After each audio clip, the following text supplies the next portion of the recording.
Red light filled the courtroom before anyone spoke a word. I stood at attention in front of 5 judges from 5 different worlds, and not one of them looked at me like a person. They looked at me like a mistake that needed to be corrected before it spread. My hands were locked behind my back, my knees ached from standing so long, and somewhere behind me, my own instructor was waiting to watch me fall. My name is Ethan Cole. 3 days earlier, I was a cadet with a clean record and a decent shot at a real posting.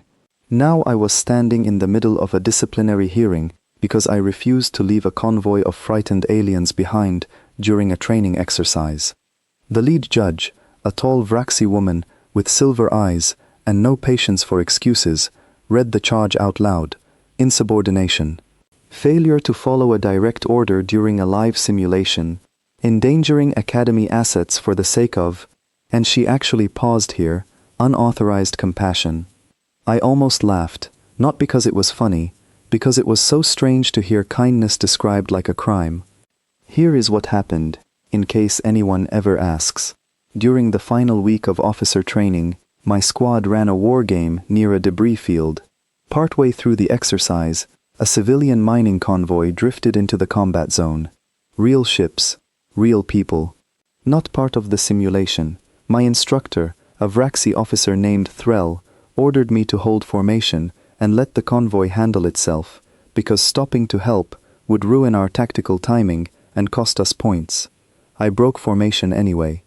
I moved my ship between the incoming drone swarm and the convoy, took the hits meant for civilians, and bought them enough time to get clear. My score for the exercise dropped to the bottom of the class. My instructor's report called it reckless. The Academy called it insubordination. I called it Tuesday. The judges did not find that funny either. After 20 minutes of questions that were really just accusations wearing formal language, the lead judge folded her hands and looked down at a datapad. She did not sentence me to expulsion. That would have required paperwork, hearings, appeals, and attention from people who had better things to do. Instead, she did something quieter and, in its own way, crueler. She reassigned me. I was given a new posting, a single ship at the edge of a system nobody visited, doing a job nobody wanted. The Academy called it an evaluation post. Everyone else called it exile. The last chance. I heard the name before I ever saw the ship, and I remember thinking it sounded almost hopeful, like someone had named it that way on purpose, a small joke buried in old paperwork. I found out later the joke was on me. The ship earned that name because every crew sent there considered it their very last chance before their careers ended completely. Instructor Threll met me outside the courtroom, arms crossed, expression unreadable behind pale Vraxi skin that never seemed to hold emotion the way human faces did. He did not gloat. He did not need to. He simply said one sentence before he walked away. You will learn respect for the chain of command, Cadet Cole, or you will learn nothing at all. I did not answer him. There was nothing to say that would not make things worse, and I had already learned that lesson the hard way during the hearing. So I saluted, because it was expected, and I walked toward the transport bay with my service bag over one shoulder and my future reduced to a single broken-down ship at the far end of nowhere. The transport ride took 11 hours. I spent most of it reading the specifications file for my new assignment, and the more I read, the more my stomach sank. The Last Chance was not simply old. It was ancient by fleet standards, a patchwork vessel built from 3 different eras of technology, stitched together by decades of repairs performed by crews who clearly did not expect it to matter. Its reactor operated below safe output. Its hull had been patched so many times that structural engineers had stopped updating the blueprints. Its combat rating, according to the file, was listed as non-operational, training use only, do not deploy for engagement. In other words, they had given me a museum piece and told me to call it a command. I tried not to think about what that meant for my career. I failed. My mind kept circling back to the same question, over and over, the entire flight. Was helping that convoy worth this? And every time I asked myself that question, I already knew the answer, even if the answer cost me everything I had worked for. Where I come from, you do not leave a distress call unanswered. You do not calculate the odds before deciding whether someone else's life matters. That is not bravery. That is just decency. Plain and simple, the kind of thing nobody should have to explain twice. The academy taught us that emotions cloud judgment. Every alien officer I trained under repeated some version of that lesson, usually with a tone that suggested humans were still catching up to basic wisdom the rest of the galaxy had mastered generations ago. Maybe they were right about some things, but I had watched enough simulations, enough real reports, enough quiet tragedies buried in official language, to know that cold calculation had a body count of its own. Sometimes the numbers made sense on paper, and still felt wrong in your chest. I trusted my chest more than I trusted the paper. The transport dropped out of hyperspace near a system so far from any major route that the star itself did not have a proper name, only a designation number nobody bothered pronouncing correctly. Through the viewport, I could see the outer edge of a small orbital station, dim and half-lit, clearly running on minimal power to save resources nobody thought were worth spending. And beside it, tethered by docking clamps that looked older than some of the crew stationed nearby, sat the Last Chance. My first look at the ship told me everything the specifications file had tried to soften with technical language. The hull was a mismatched patchwork of gray and rust-colored plating, some panels clearly salvaged from other vessels entirely, welded on without any attempt at matching design.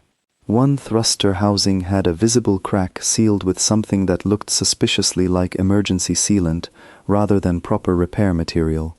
Sensor arrays jutted out at odd angles, clearly replaced piece by piece over years of neglect, rather than upgraded as a whole system.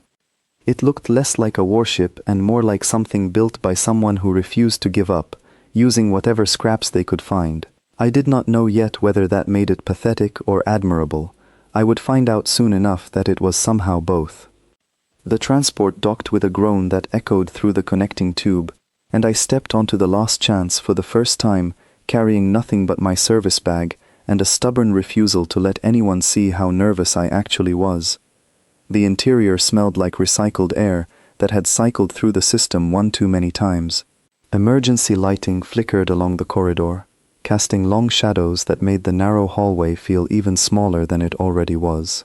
Loose cables ran along the ceiling, tucked into brackets that had clearly been added after the original construction. Patch after patch after patch, a ship held together by improvisation rather than design. Two figures waited for me near the entrance to what I assumed was the command deck. Neither looked particularly pleased to see me. The first was a Thesserine woman, tall and thin with pale blue skin and sharp, angular features that made her expression difficult to read. She wore an engineer's uniform that had clearly been altered from its original fit, sleeves rolled up past her elbows, a tool belt slung low across her hips. Her name, according to the crew manifest I had memorized on the transport ride, was Soon Ray. She did not offer a greeting. She simply looked me over the way someone might inspect a piece of equipment they already suspected was defective. The second figure stood a little apart, arms crossed, posture rigid in a way that suggested military training, even without a proper uniform. He was Korvath, broad-shouldered, with dark ridged skin and eyes that carried the particular weariness of someone who had been disappointed by too many people to bother hiding it anymore. His name was Dask Kor, listed as Tactical Officer, though the file had a note beside his name that simply read, "Reassigned following incident, details classified." Neither of them saluted. I decided not to force the issue. "So," Soon said, breaking the silence first, her voice carrying a dry edge that made it clear she had already formed an opinion of me before I ever opened my mouth. "This is the cadet who thought a training exercise was worth risking his entire career for a handful of miners he had never met." "News travels fast," I said. "Bad news always does," Dask replied, and for the first time since stepping onto the ship, I heard something in his voice that was not quite hostility. It was closer to curiosity, the kind reserved for someone trying to figure out whether a person was foolish or simply honest, since the two often looked the same from a distance. I did not defend myself. I had already spent the entire hearing trying to explain a decision that, to me, had never needed explaining in the first place. Instead, I looked past them both, toward the command deck visible through a half-open doorway, its consoles dim and its chairs empty except for one seat that clearly still worked, waiting for someone to finally sit in it. I am not here to convince either of you I made the right choice, I said. I am here because this is the ship I have been given, and as far as I can tell, it still flies. That is more than most people expected when they sent me out here. Soon exchanged a glance with Dask that I could not fully interpret, some private conversation passing between them that had clearly been built over more time together than I had any part of yet. Then she turned back to me, arms crossed, expression still unreadable. "Welcome to the last chance, Cadet Cole," she said, her tone somewhere between mockery and genuine warning. "Try not to get us all killed proving a point." I looked around the corridor one more time, taking in the flickering lights, the patched cables, the smell of a ship that had been running on borrowed time for longer than anyone wanted to admit. Somewhere beneath all of it, buried under years of neglect, I could already sense something the reports never mentioned. This ship had survived things it was never supposed to survive. Someone, long before me, had refused to let it die. Maybe I understood that feeling better than anyone realized. "I am not planning on dying out here," I said. "And I am definitely not planning on proving a point." Dask allowed himself the smallest hint of a smile, more skepticism than warmth. "That is exactly what everyone says right before they do both," he said, and turned to lead me toward the bridge. I followed him down the narrow corridor, past exposed wiring and dented bulkheads, past a maintenance hatch someone had labeled with a hand-painted sign that simply read, "Do not open unless desperate," and I felt something shift quietly in my chest. This was not the posting I wanted. It was nowhere near the career I had planned. But it was mine now, broken systems and skeptical crew and all, and if the galaxy had decided to write me off as a punishment, then I intended to make that punishment count for something. I did not know yet how quickly that intention would be tested. I did not know that within days, a single distress signal would force me to choose, once again, between following orders and following what felt right. I did not know that the choice I made on this ship, patched together from scraps and second chances, would eventually be seen by an entire fleet as either a warning or a promise, depending on which side of the fight you happened to be standing on. All I knew, standing on that bridge for the first time, staring at consoles that flickered like they were breathing, was that I was done apologizing for caring about people the rest of the galaxy had decided were not worth the risk. If that made me a problem, then I intended to be a very persistent one. The first thing I did as commanding officer of the Last Chance was walk every corridor from bow to stern, because a ship, like a person, tells you the truth about itself if you take the time to look closely enough. What I found did not inspire confidence. 3 of the 6 escape pods were listed as non-functional. The secondary reactor had been shut down years earlier and stripped for parts, leaving the ship dependent on a single aging core that groaned every time it cycled through a power adjustment. Half the crew quarters sat empty, sealed off because life support could not reliably reach them anymore. The Last Chance was not simply old. It was dying slowly, one system at a time, and someone had apparently decided that letting it die quietly was cheaper than either fixing it or retiring it properly. I found Soon in the engineering bay, elbow deep in an open access panel, muttering to herself in a mixture of Thesserine and what I assumed was fleet standard profanity, translated loosely enough that the universal translator refused to render it politely. She did not look up when I entered. "If you are here to ask when the reactor will be fixed," she said, "the answer is never, because it cannot be fixed, only managed. If you are here to ask when the ship will finally fall apart completely, my honest estimate is somewhere between 3 months and tomorrow morning, depending on how badly you intend to push it." "I appreciate the honesty," I said. She finally looked up, wiping grease from her hands with a rag that had clearly seen better decades. "Honesty is all I have left to offer anyone on this posting, Cadet. Optimism stopped being useful a long time before you arrived." I asked her how she ended up assigned to a ship like this, and for a moment, I thought she would refuse to answer. Thesserine engineers had a reputation across the coalition for brilliance, the kind of reputation that usually meant prestigious postings, research stations, command ships with resources to match their talent. Nothing about the Last Chance matched that description. "I refused to certify a warship as combat ready when it was not," she said finally, her voice flat. controlled in the way people speak when they have repeated the same explanation so many times it has lost its sting. My superiors disagreed with my assessment. The ship deployed anyway. People died because systems failed exactly the way I warned them they would. When the inquiry finished, nobody wanted to admit the truth, so they needed someone convenient to blame. I was convenient. I did not know what to say to that, so I said nothing at all, and she seemed to appreciate the silence more than any comfort I could have offered instead. Dask's story came out differently, later that same day, over a meal in the mess hall that consisted of ration packs reconstituted into something technically edible. He told it without prompting, almost casually, the way people talk about old injuries that have stopped actively hurting but never fully healed either. I was tactical officer aboard a proper warship once, he said.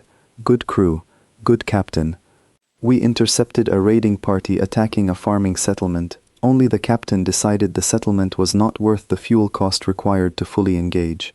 I argued against that decision, loudly, in front of witnesses who outranked both of us. What happened to the settlement? I asked, already suspecting the answer. Dask did not look up from his food. Exactly what you think happened. And what happened to you? I asked. He finally met my eyes, something bitter and tired settling into his expression. I was reassigned somewhere my objections could not embarrass anyone important ever again. Congratulations, Cadet. You are now surrounded by people who learned the same lesson you are currently in the process of learning. Caring costs you everything, and nobody thanks you for the bill. I understood, sitting there in that dim mess hall, that I had not simply been assigned to a broken ship. I had been assigned to a graveyard for people who refused to stop caring about the wrong things at the wrong times, according to everyone who mattered. The last chance was not a punishment posting by accident. It was a punishment posting by design, a place built specifically to collect people like us and let us fade into irrelevance together, quietly, without causing anyone further inconvenience. I decided, somewhere between that thought and finishing my meal, that I did not particularly care what the design intended. Over the following days, I threw myself into learning the ship the way I once threw myself into learning a new language, piece by piece, mistake by mistake, until the pieces started fitting together into something coherent. I spent hours in engineering with Soon, not simply asking questions, but actually working alongside her, hands covered in the same grease, learning the specific rhythm of a reactor that needed constant small adjustments rather than one large fix. It was during those hours that I noticed something the specifications file had never mentioned. Buried deep within the ship's architecture, beneath layers of alien engineering added over decades of repair, sat fragments of an older design entirely. Human design. Redundant power routing built to survive multiple failures rather than relying on elegant efficiency.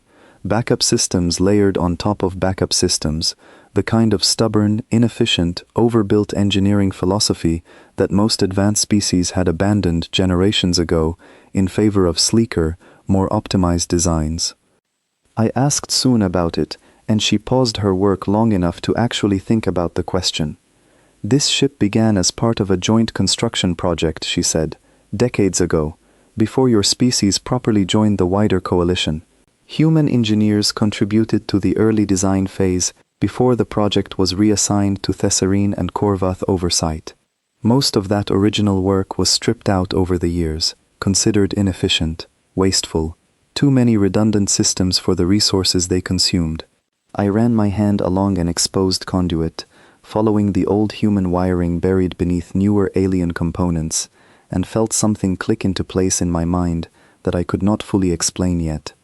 Wasteful was the word Soon used, and I understood exactly why an engineer trained in Thesserine efficiency would use it. Every redundant system meant additional weight, additional resource cost, additional maintenance across a ship's lifetime. From a purely mathematical perspective, human engineering philosophy looked inefficient compared to the streamlined designs favored throughout coalition space. But efficient systems, I had learned growing up, broke exactly the way you expected them to break, in exactly the situations you planned for. Redundant systems, the ugly, wasteful, overbuilt kind, kept working in situations nobody planned for at all. That difference mattered more than any specifications file would ever admit. I did not say any of this out loud yet. I simply kept working, kept learning, kept mapping the old human bones buried beneath the ship's alien skin, filing away everything I discovered. For a moment, I somehow already knew was coming, even if I could not yet say when or how. Dask, for his part, remained skeptical of everything I did, though his skepticism gradually shifted from open hostility into something closer to grudging observation. He watched me work. He watched how I treated the ship, the crew, the endless small failures that came with commanding something this old and this tired. He did not offer encouragement exactly, but he stopped actively expecting me to fail, which from a man like Dask was its own quiet form of respect. One evening, nearly 2 weeks into my posting, he found me alone on the bridge, running diagnostics on a sensor array that kept returning corrupted data no matter how many times Soon and I recalibrated it. "You know this ship will never be combat ready," he said, settling into the chair beside mine without asking permission. "Not truly. Whatever you are trying to build here, whatever point you think you are proving, this ship will not survive real engagement." "Maybe not the ship the specifications describe," I said, "but that is not the only ship sitting in this hangar." He gave me a long look, the kind that suggested he was trying to decide whether I was naive or simply stubborn in a way he had not encountered before. "Explain," he said. I told him what I had been piecing together during my hours in engineering, that the Last Chance was not simply an outdated warship failing to meet modern standards. It was 2 ships layered on top of each other, an efficient alien design failing exactly as expected, built over an older, uglier, more stubborn framework that had been designed from the very beginning to keep functioning even after everything else stopped working properly. "Every redundant system Soon called wasteful," I said, "is a system built to keep this ship alive after the parts everyone considers essential have already failed. Nobody bothered maintaining that framework because nobody thought it mattered anymore. But it is still there, buried, waiting." Dask was quiet for a long moment, staring at the flickering console in front of him. "You are describing a ship built to survive being broken," he said finally. "I am describing a ship built by people who assumed everything would eventually break," I said, "and decided to prepare for that instead of pretending it would not happen." "That sounds exhausting," Dask said. "It sounds like home," I said, and meant it more than I expected to. We sat in silence after that, the bridge humming quietly around us, lights flickering in their familiar unreliable rhythm, and for the first time since arriving on the Last Chance, I felt something shift in the air between us. Not trust, exactly, not yet, but something close enough to it that I could finally imagine a version of this posting that did not end in quiet failure. I did not know yet how soon that theory would be tested, or how badly. I did not know that within days, a distress signal from a small mining outpost at the edge of Coalition space would arrive on our sensors, carrying with it a decision that would once again force me to choose between following orders and following the same instinct that had gotten me exiled here in the first place. I only knew, sitting on that bridge surrounded by old wiring and older stubbornness, that whatever came next, I finally had a ship capable of surviving my decisions, even if nobody else believed that yet, even if I barely believed it myself. The alarm woke me before I even understood what it meant. I had fallen asleep in the small chair beside the main console, something I had started doing more often than I liked to admit, because the crew quarters felt too quiet, and the bridge, despite its flickering lights and constant low hum, felt more like company. When the distress signal alert cut through the silence, I was on my feet before my mind had fully caught up with my body, old training taking over faster than conscious thought. Soon arrived seconds later, hair pulled back hastily, still wearing the same grease-stained uniform from the night before. Dask followed close behind her, already scanning the console over my shoulder, before he had even reached his seat. "Report," I said, my voice steadier than I actually felt.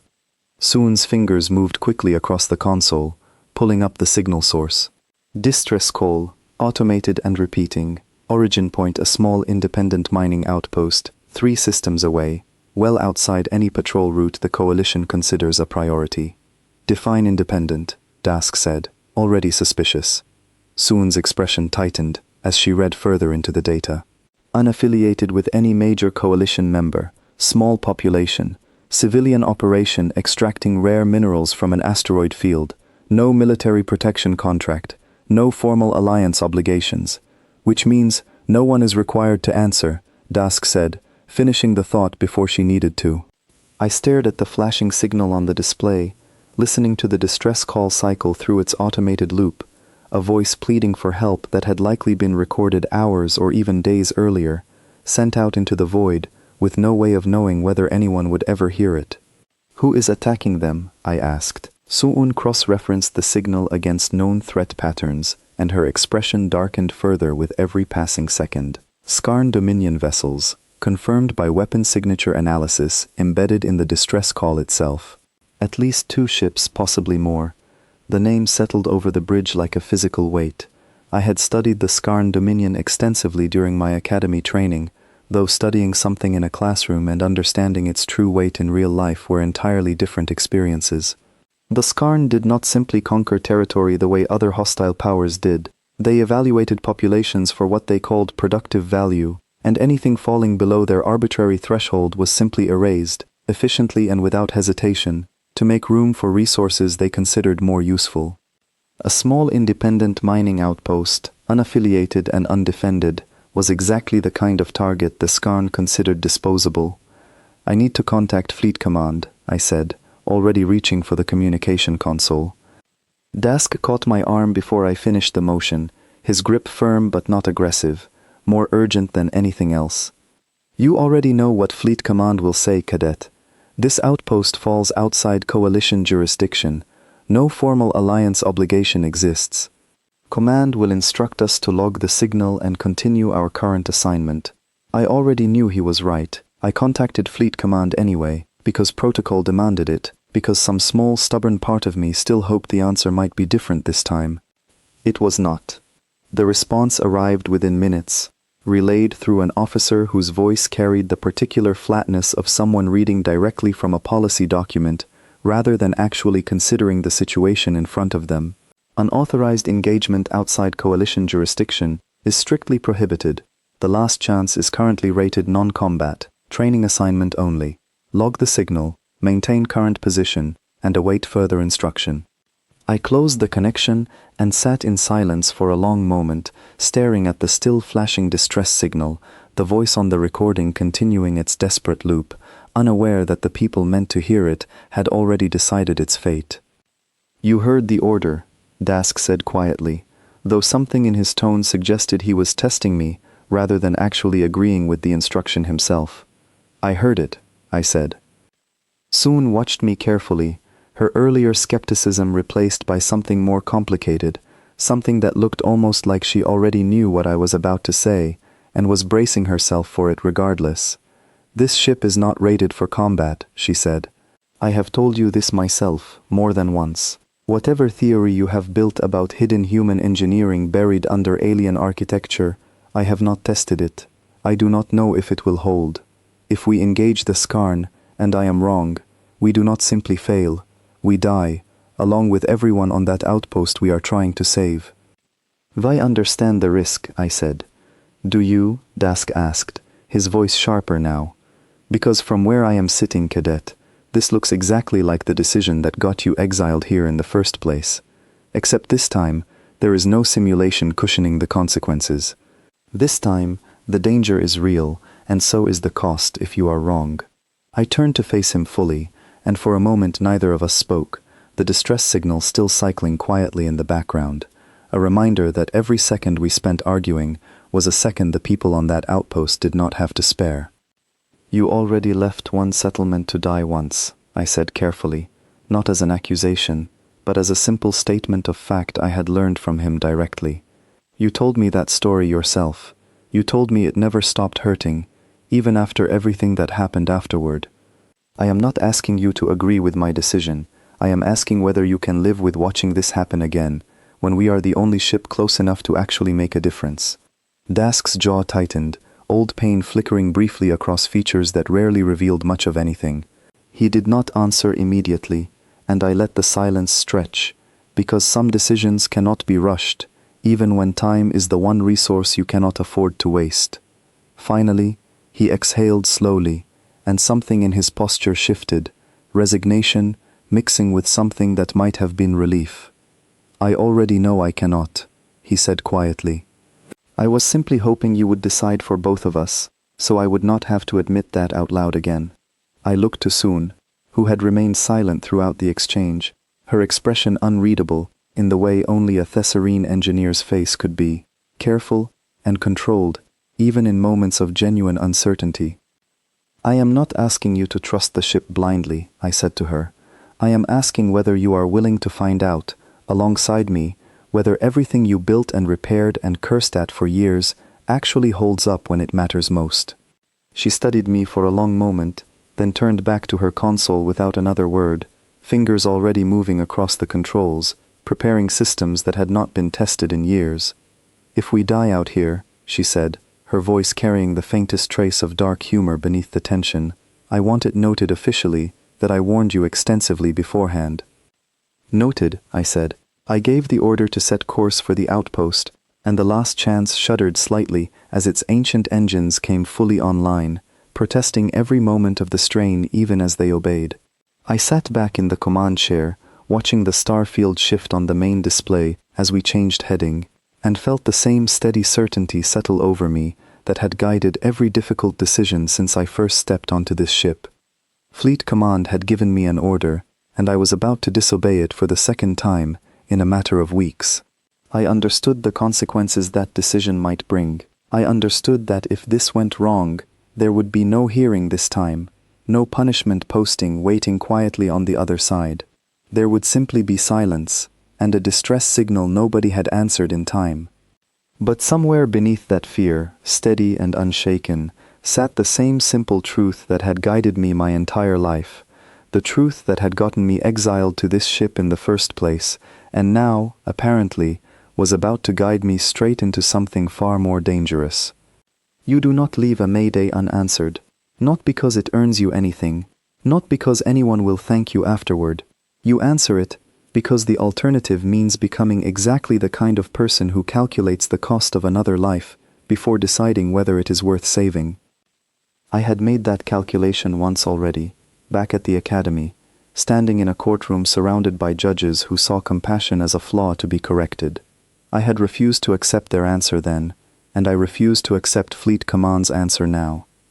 The Last Chance moved through the dark toward a fight none of us were properly prepared for, carrying a crew of 3 people the galaxy had already written off as failures, heading toward a distress call the rest of the coalition had decided was not worth the fuel required to answer it.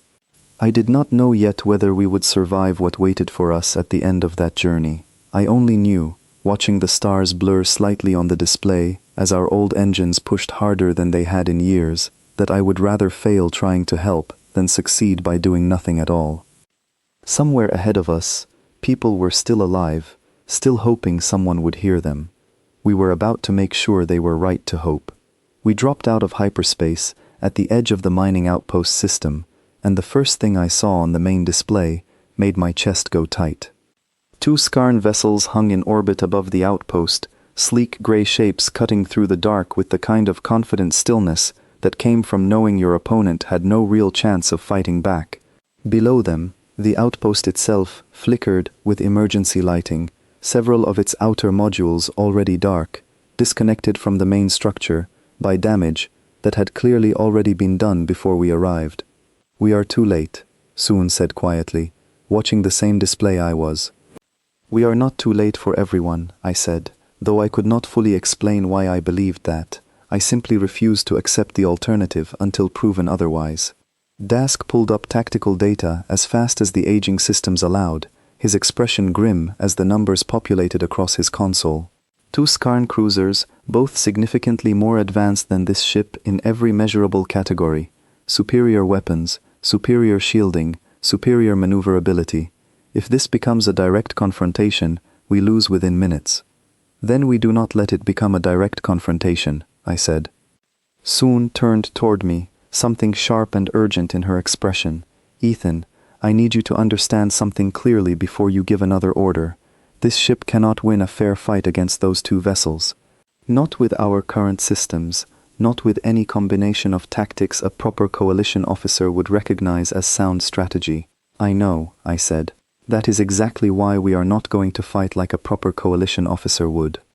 I had spent the entire journey here thinking through exactly this moment, running through everything I understood about the old, buried human engineering layered beneath this ship's alien systems, everything my instructors back home had once taught before I ever left for the academy, lessons considered outdated and unnecessarily aggressive by nearly every other species in coalition space. Advanced militaries built for efficiency assumed their opponent would follow the same rules they did. Predictable engagement ranges, predictable weapon patterns, predictable retreat thresholds calculated to preserve valuable assets rather than risk total loss. The Skarn, like most advanced fleets, would expect a smaller, weaker ship to either retreat immediately or attempt a careful, calculated engagement designed to minimize risk.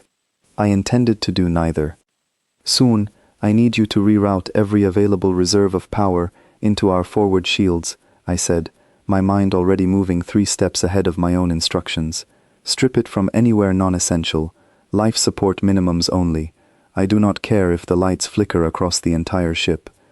She hesitated only a moment before her fingers began moving across the console, old habits of caution warring visibly with the trust she had decided, somewhere over the last several minutes, to extend toward me despite every warning instinct telling her otherwise.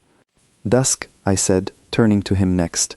I need every decoy beacon this ship still carries launched simultaneously, programmed to broadcast false engine signatures matching our own ship's profile. We only carry 4 decoy beacons, he said. Old models. I do not know if their signatures will even register as convincing against modern Skarn sensors.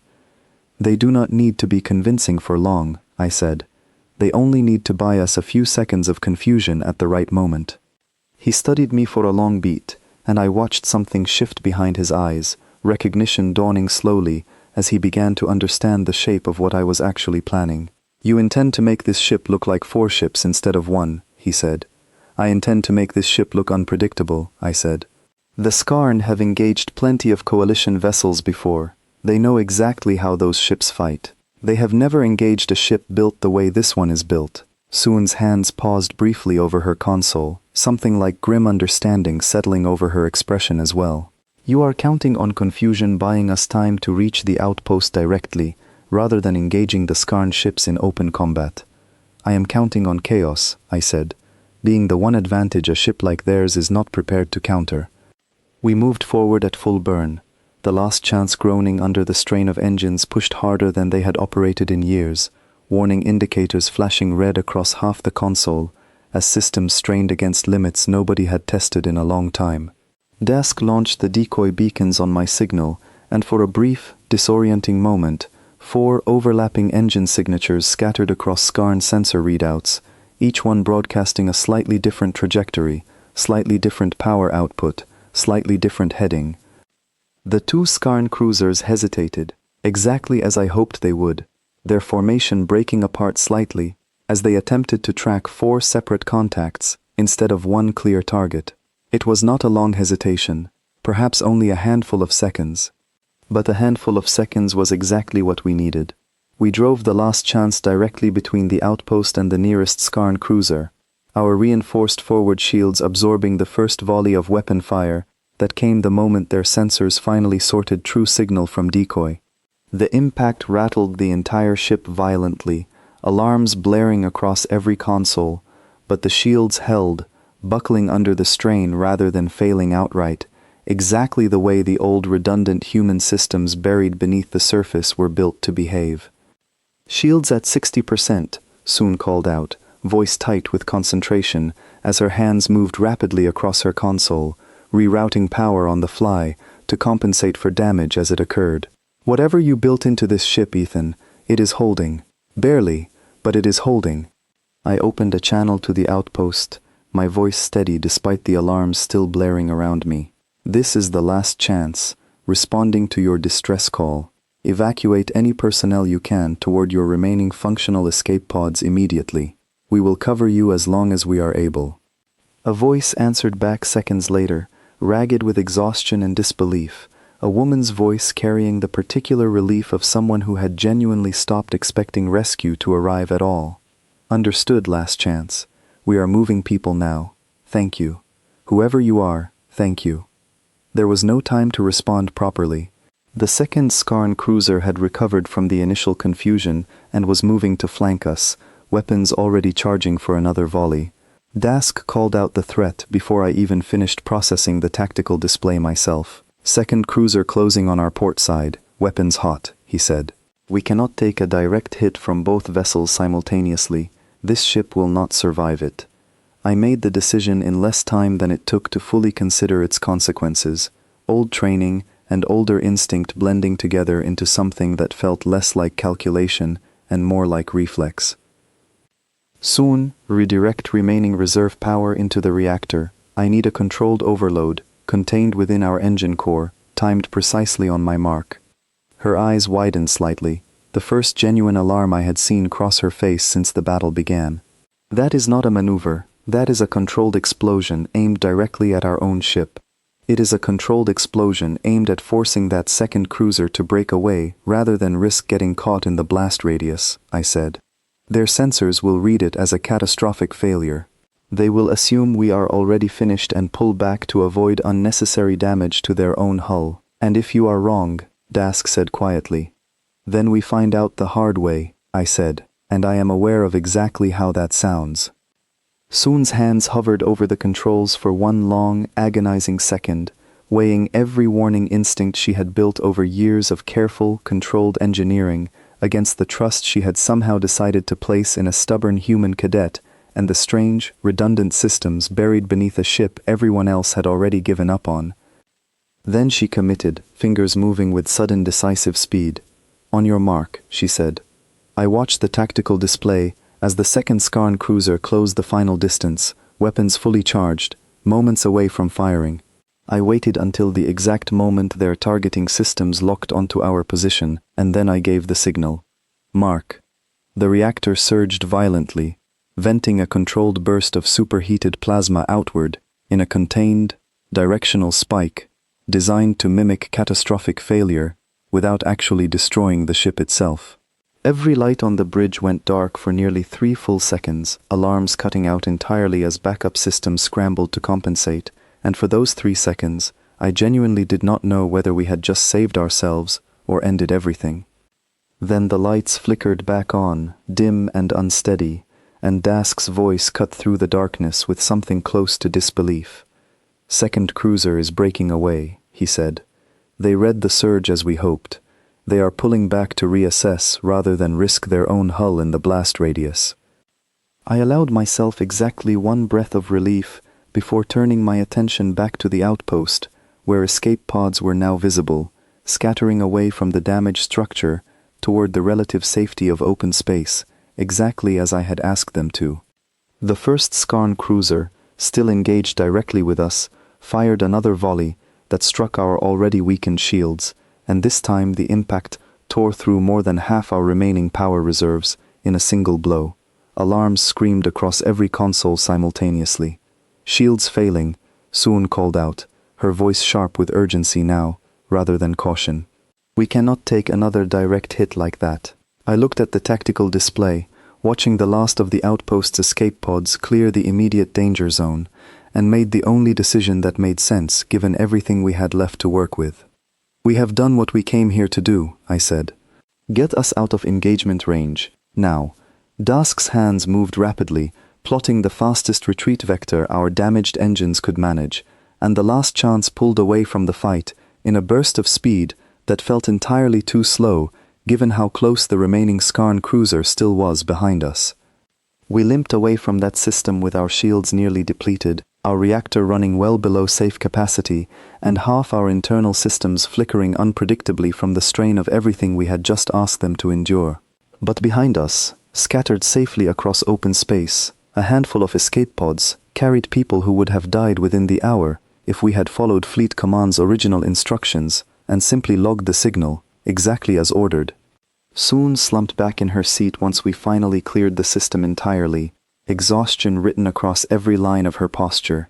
I do not know whether to be relieved that theory of yours worked, or terrified that we are going to have to rely on it again eventually. Dask said nothing at first, simply staring at the tactical display where the outpost slowly faded from sensor range behind us. Then, quietly, almost to himself, he spoke. "We saved them," he said, as though he still did not quite believe it. "We saved them," I agreed. I did not yet know that the recording from the outpost's own damaged sensors had already captured most of what happened during that engagement, or that within days, footage of an outdated, unrated training vessel driving off 2 Skarn cruisers through nothing but improvised chaos and a self-inflicted reactor surge would spread across coalition networks faster than anyone could contain it. I only knew, sitting there on a battered bridge, surrounded by a crew who had somehow decided to trust me completely when it mattered most, that whatever came next because of what we had just done, I would face it the same way I faced everything else. Without apologizing for it. News travels faster than any ship, and I learned that lesson properly within 3 days of returning to our assigned station. The outpost's own damaged sensor array had recorded most of the engagement, grainy and incomplete, but clear enough to show a mismatched, outdated vessel driving off 2 advanced Skarn cruisers using tactics no serious military analyst would have recommended. The footage reached coalition networks through a relay station technician who apparently found the whole thing too remarkable to keep quiet, and from there it spread the way anything strange and dramatic tends to spread, faster than any one official wanted it to. Soon found me in the mess hall the morning the messages started arriving, her expression somewhere between amusement and genuine concern as she slid a data pad across the table toward me. "You should see this before someone higher ranked decides to explain it to you personally," she said. I scrolled through message after message, most of them forwarded reports from military analysis stations scattered across coalition space, each one dissecting the footage from a different angle, each one arriving at some version of the same unsettling conclusion. A single outdated vessel had engaged a numerically and technologically superior force, survived contact, successfully protected civilian lives, and retreated with the enemy fleet choosing not to pursue. Analysts disagreed on almost everything else, but they agreed on one uncomfortable point. Nothing about what I had done matched any predictable coalition combat doctrine.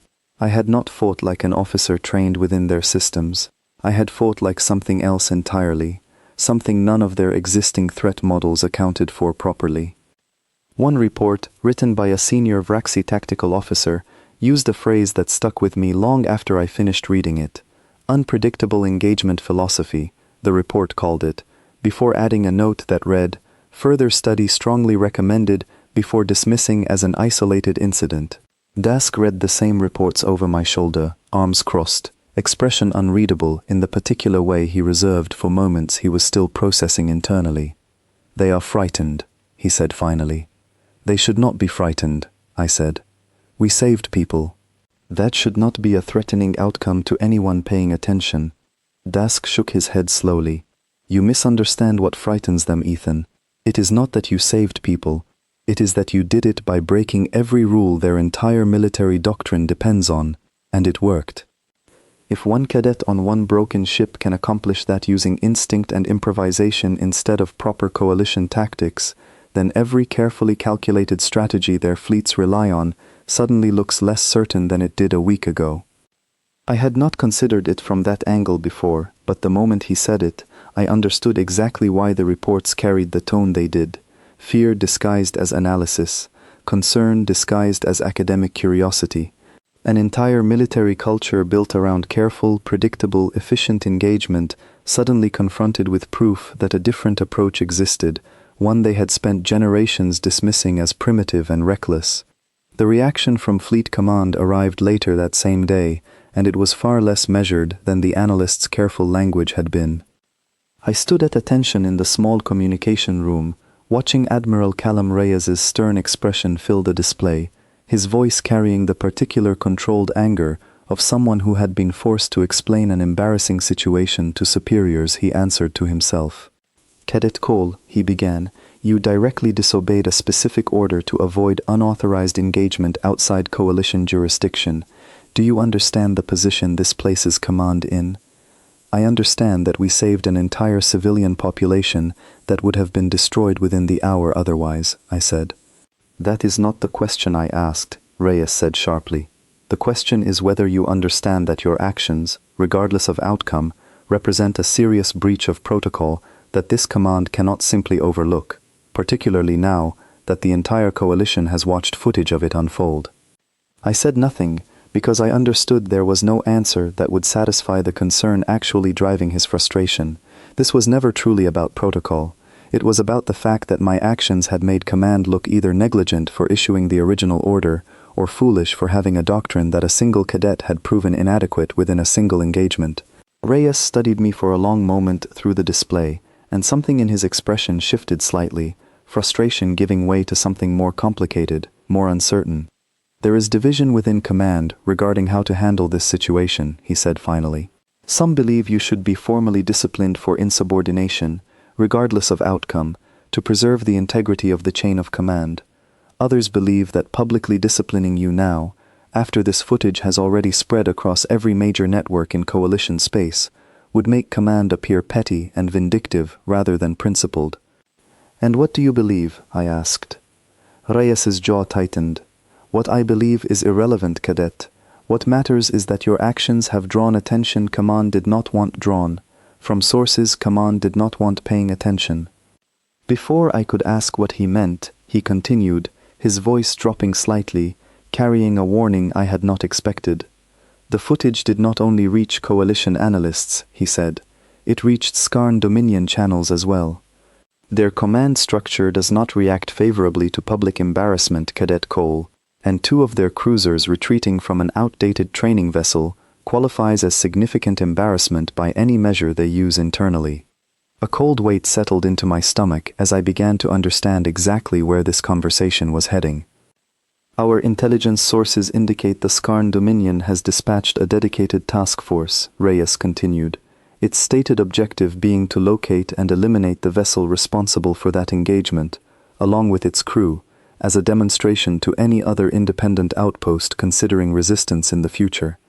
The room felt suddenly very small and very quiet. How large a task force, I asked, though some part of me already suspected the answer would not be reassuring. Current intelligence estimates 6 vessels, minimum, Reyes said. Possibly more, depending on additional forces they choose to commit, given the public nature of their previous defeat. I thought of the last chance, still limping through repairs from an engagement against just 2 cruisers, its shields barely holding, its reactor running below safe capacity, even before that fight had begun.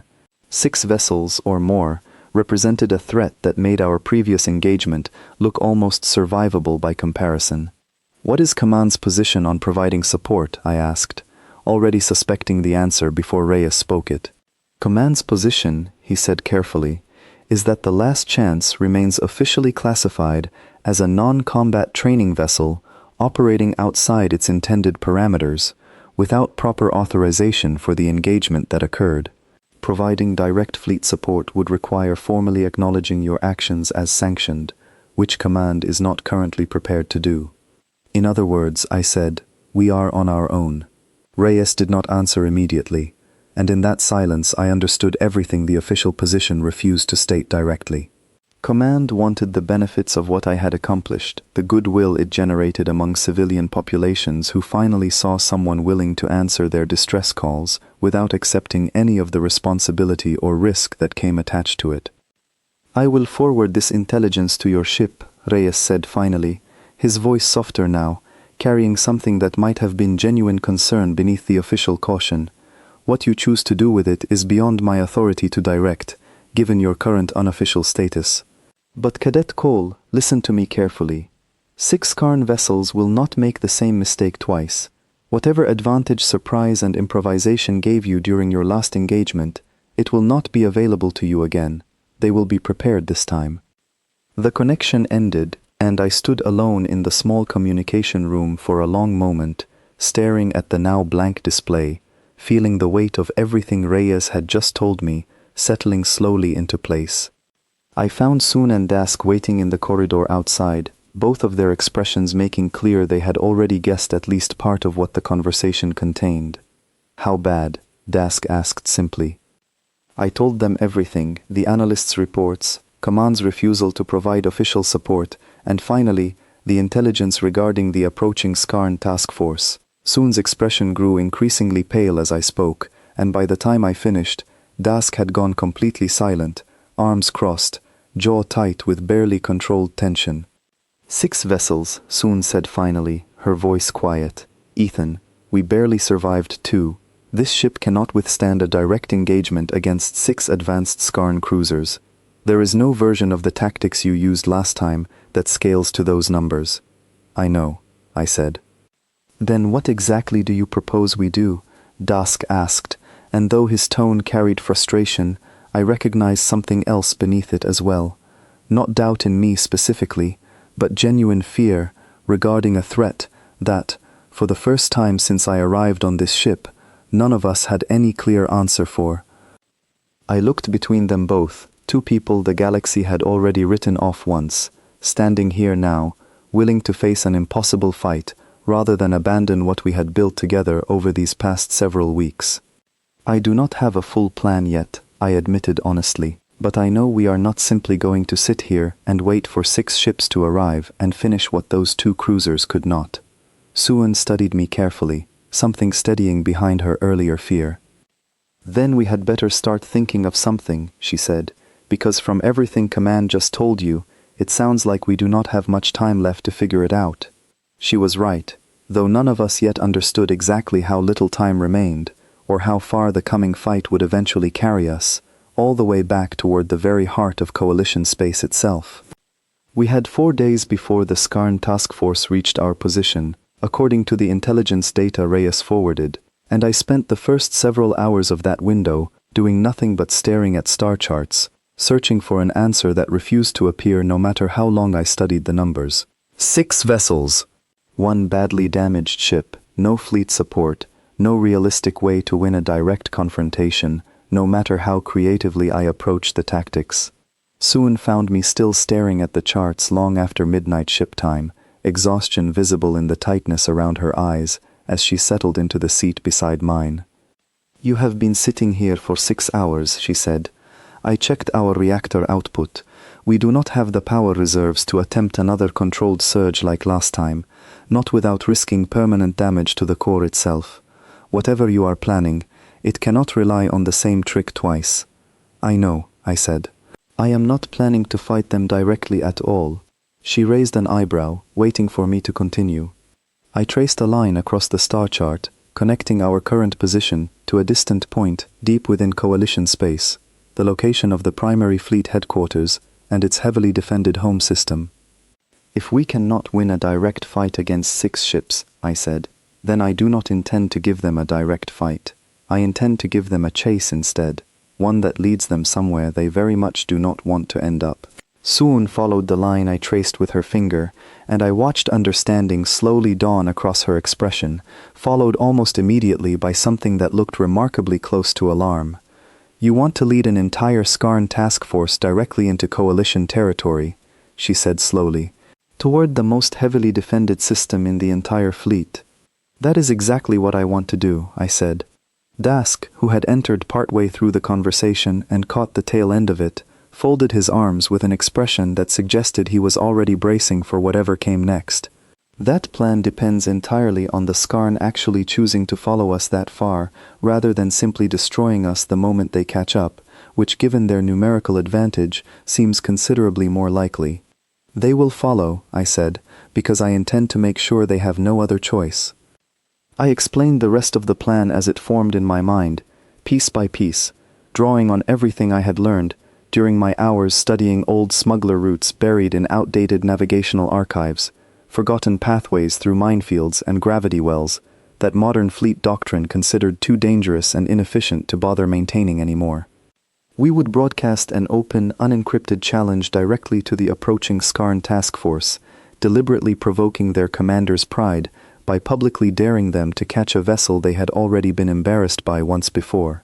Skarn military culture, according to every intelligence report I had studied, placed enormous value on avenging public defeat, particularly one that had already spread across enemy communication channels.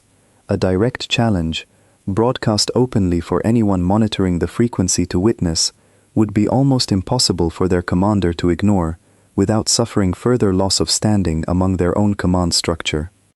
Once they committed to the chase, I intended to lead them through a series of old, largely forgotten smuggler routes, pathways threading through dense minefields and unstable gravity wells that modern Skarn navigational systems, built for efficiency and speed rather than survival through hazardous terrain, would struggle to navigate safely at pursuit speeds. And finally, exhausted, damaged, and furious from a chase that had cost them time and resources while yielding nothing, I intended to lead them straight into the heavily defended heart of Coalition space itself, without seeking prior authorization from command, forcing the Coalition's own home defense grid to either destroy the pursuing fleet or watch their territory violated by an enemy force that had followed a single provoked commander directly into their strongest position. Suun listened to the entire plan in silence, and when I finished, she sat back slowly, processing everything I had just described. This plan depends on an enormous number of assumptions holding true simultaneously, she said finally. That their commander's pride overrides tactical caution. That our navigation through those old routes remains precise enough to avoid destroying ourselves in the process. That Coalition command, upon discovering an unauthorized ship leading an entire enemy task force directly toward their capital system, chooses to engage the threat rather than simply blaming you for the danger and dealing with us alongside the Skarn. That last part concerns me most, Dask added quietly. You are gambling not only against enemy pride, but against the possibility that our own command decides the safest response is treating us as the primary threat, given our current unauthorized status. I understood the risk. I had considered it during every hour I spent staring at those star charts, and I had no illusions about how this could end if any single element of the plan failed to unfold exactly as intended. But I also understood something else, something I had learned clearly enough during my time on this ship, surrounded by people the galaxy had already decided were expendable. Sometimes the only way forward is the path that looks the most reckless from a distance, precisely because reckless plans are the ones nobody expects you to actually attempt. I do not have a version of this plan that removes all the risk, I said honestly.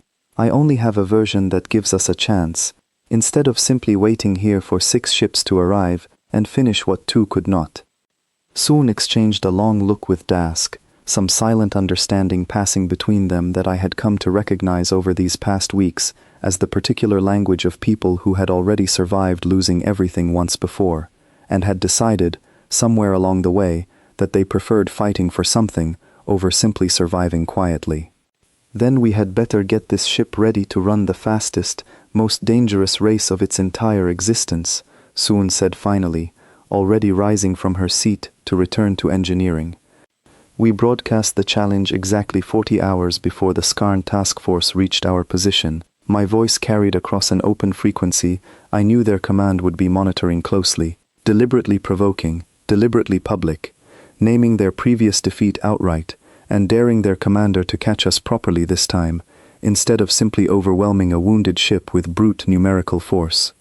The response came faster than I expected, a transmission relayed through Coalition monitoring stations that had picked up the exchange, carrying a voice cold with barely restrained fury, the Skarn commander accepting the challenge in terms that made clear exactly how personally he had taken our previous engagement. We ran. What followed became, in my own memory, less a single continuous event and more a blur of individual moments strung together by exhaustion and adrenaline. Suan coaxing every remaining fraction of speed from engines that groaned in protest with every adjustment. Dask calling out navigation corrections in rapid succession as we threaded through minefields that had claimed careless smugglers decades earlier, our old ship's smaller profile and Suan's careful piloting adjustments proving just barely sufficient where the larger, faster Skarn cruisers struggled to match our precision at pursuit speeds. We lost one pursuing vessel entirely within the first gravity well, its navigational systems apparently failing to properly compensate for the field's unstable fluctuations, forcing it to fall back and repair, rather than risk further damage attempting to keep pace. 2 more sustained visible damage crossing through the dense minefield, their shields flaring against impacts they had not anticipated needing to avoid at such speed. But 3 vessels remained close behind us throughout, their commander apparently unwilling to allow pride to override caution entirely, adjusting speed just enough to avoid the worst hazards, while still maintaining pursuit distance, close enough to keep genuine pressure on our own damaged systems. "We are taking hits," Dask called out during the final stretch of the gravity well passage, a glancing shot from the nearest cruiser striking our aft shields hard enough to send a violent shudder through the entire ship. "Shields down to 30%. We cannot absorb much more before something critical fails." "We are almost through," I said, watching the navigation display as the dense field of unstable gravity wells finally began thinning ahead of us, giving way to clearer space beyond. We cleared the final obstacle with shields barely holding, engines running well past any safety threshold Soon would have permitted under ordinary circumstances, and ahead of us, growing steadily larger on the main display, sat the unmistakable signature of Coalition Capital Space, its home defense grid already beginning to register our approach, along with the 3 Skarn cruisers, still trailing close behind. "This is it," Soon said, her voice tight with a mixture of exhaustion and something closer to genuine fear now that the plan's final, most uncertain stage had finally arrived. "Once we cross into that defense grid's active range, there is no controlling what happens next. Command may engage the Skarn immediately, or they may hesitate long enough trying to identify us that the Skarn close the remaining distance and finish what they started." "I know," I said, watching the capital system grow larger with every passing second, our damaged ship carrying an angry enemy fleet directly toward the one place in the entire galaxy capable of matching their strength. There was no more time left to second-guess the decision. We were committed now, fully and completely, racing toward the heart of Coalition space, with 3 Skarn cruisers close enough behind us that I could see their weapon signatures charging on our tactical display, preparing for one final attempt to finish this before we crossed into territory that would change everything, for all of us, regardless of how the coming confrontation ultimately unfolded.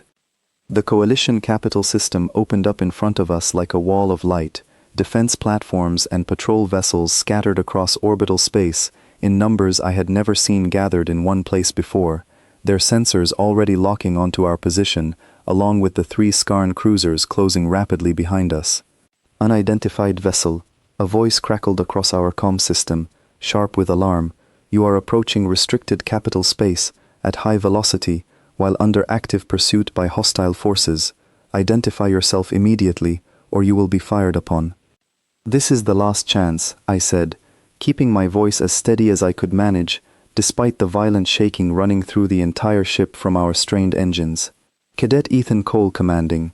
I am leading a Skarn task force directly into your defense perimeter. I did not have authorization to bring them here. I am asking you to engage them anyway, before they reach populated space." Silence followed, just long enough that I genuinely did not know which way the response would break, whether we would be treated as the threat Reyes had warned Command might see us as, or given the chance the entire desperate plan had been built around.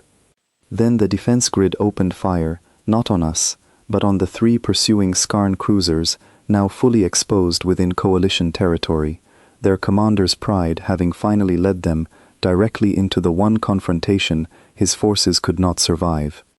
I watched from the bridge as coordinated defense platforms, backed by patrol vessels scrambling into formation, unleashed concentrated fire against ships that had chased us across an entire sector, their earlier confidence evaporating within moments as their own shields buckled under attack from a defense network built specifically to repel exactly this kind of incursion.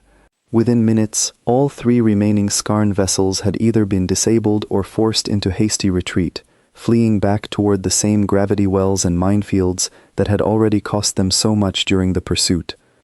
The last chance drifted quietly at the edge of the engagement, our shields fully depleted, our reactor running on reserves that soon later confirmed had come dangerously close to complete failure, our hull scarred and battered from a chase that had pushed every system well beyond its intended limits. We had survived. The silence that followed felt strange after everything that had just happened, the bridge quiet except for the soft hum of failing systems and the sound of all three of us breathing heavily, adrenaline slowly draining away and leaving something closer to disbelief in its place. Soon spoke first, her voice quiet, almost reverent. We actually made it. Dask said nothing at all for a long moment, simply staring at the tactical display where the retreating Skarn signatures faded into the distance, his expression somewhere between exhaustion and something I had never quite seen on him before, something close to hope. We were escorted into Coalition capital space under close watch, patrol vessels flanking us on every side as we limped toward the nearest station, our ship's condition so severe that the docking crew who met us afterward simply stared at the hull for a long moment before saying anything at all. The following days passed in a blur of formal inquiries, medical evaluations, and careful, cautious debriefings with officers who seemed uncertain exactly how to categorize what had happened. I told the story as honestly as I could, every decision, every risk, every moment where the plan could have collapsed entirely if a single element had gone differently. Admiral Reyes met with me personally on the third day, his expression carrying none of the sharp frustration from our earlier conversation, replaced instead by something more complicated, more thoughtful. "You disobeyed direct orders twice," he said, settling into the seat across from me in a small debriefing room. "You engaged hostile forces without authorization. You led an enemy task force directly into capital space without prior clearance, an action that could have resulted in catastrophic consequences if command had responded differently than they did. I am aware of everything I did," I said. "I am also aware of what would have happened if I had followed every order exactly as given." Reyes studied me for a long moment, something almost like a smile briefly crossing his usually stern features before disappearing again. "The mining outpost you saved has formally requested recognition for your crew," he said. "Several other independent settlements across the sector have submitted messages expressing similar gratitude, along with formal requests for closer protection arrangements they previously assumed the Coalition had no interest in providing." "And Command's position?" I asked.